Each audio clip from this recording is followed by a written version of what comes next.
we need, and then actual start, baseline start, actual duration, remaining duration, total float, original duration, project ID, project name. And if you are interested in bringing the WBS name, you can bring, because maybe you want to assess on the WBS level as well. Okay, so these are, you can say, the constant fields which will be there in every project if whenever you are making this. The only difference is that the activity codes, and activity codes are very, very important. We will just go in a moment in detail what are the activity codes and why we need them in project controls. So for that, you need to have activity codes of your projects there. For example, these are my activity codes, and the criteria is that they must come in the end, after the last, whatever the last value you have brought, they must come in the end here. This is the key thing. So these are my activity codes here.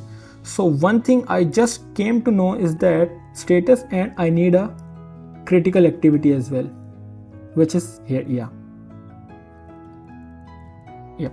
So now it is completed. So this is the arrangement you need to bring. Above WBS name, arrangement is constant, it will never change, but after that the activity codes are different for different project. In every project your activity codes are different, so you need to bring activity codes in the end, make sure that. Okay, so group and sort, we do not need anything, we are just going to make sure that it is not giving anything, so I will just delete that as well. Okay, select it. For filter, no required. There is no time distributed data, so it is not giving me. So now I am saying that this is activities fact table, so that you will also remember. So fact table means, or I can also write it only fact, but for you fact table means the data is not repeated, so data is unique. We need to understand that. So far we have developed our 4 reports. So the fact table is exactly like that. So you know now what data is available here in this part, only the above part. So we know that there is no distributed data, the data is not repeated, we know actual start, baseline start, finish, and all these things are available there. Okay, so this is there. So now we need to understand what are the activity codes. So activity codes, these are my project activity codes. There are many activity codes. So what is the advantage of them? I can later monitor my project or check my project status of my project through area, which are or zones like that, and through BOQ, so many BOQ items, or floor wise, cluster wise.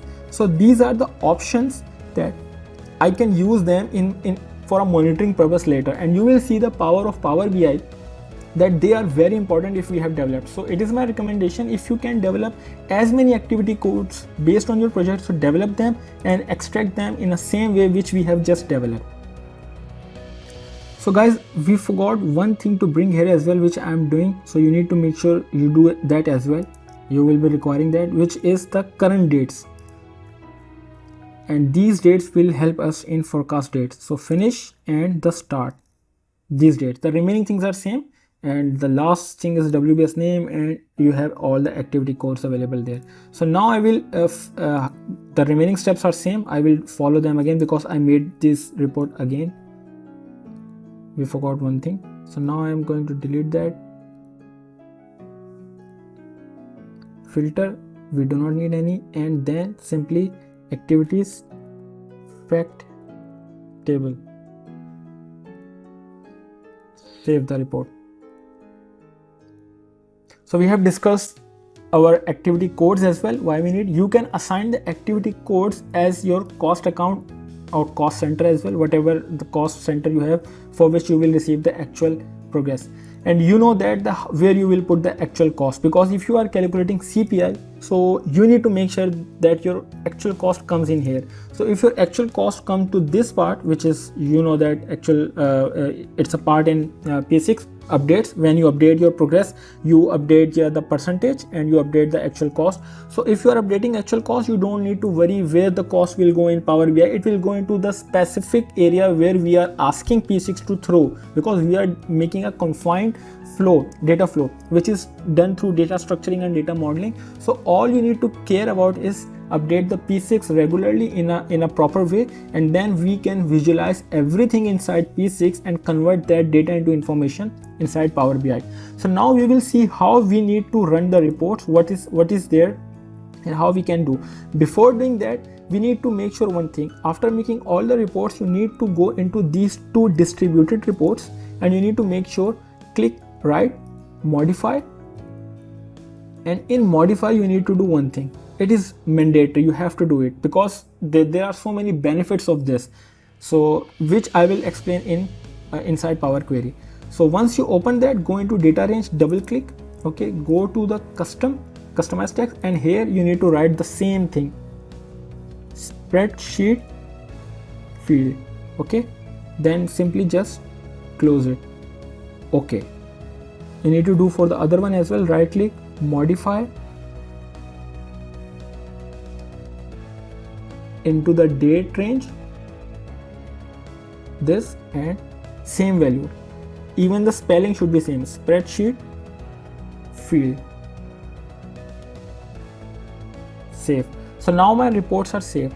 How to run them? You can run them simultaneously, click on them all and run, and you can run one by one as well. So there is no use of running one by one, so you can click all together, go into run report, make sure select here ASCI here, and from here the first one, from here the second one, this text qualifier, and then you need to check where you need to give the path where you want here this to be. I will give this path to, this is the path, and data source, I am putting all the reports here, so they will be by default there. So you need to make sure your reports go into the same folder every time.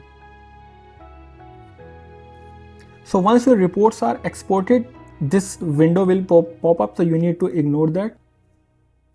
So once your reports are exported, they will be in the folder where you have dropped them. So they are in this form right now here.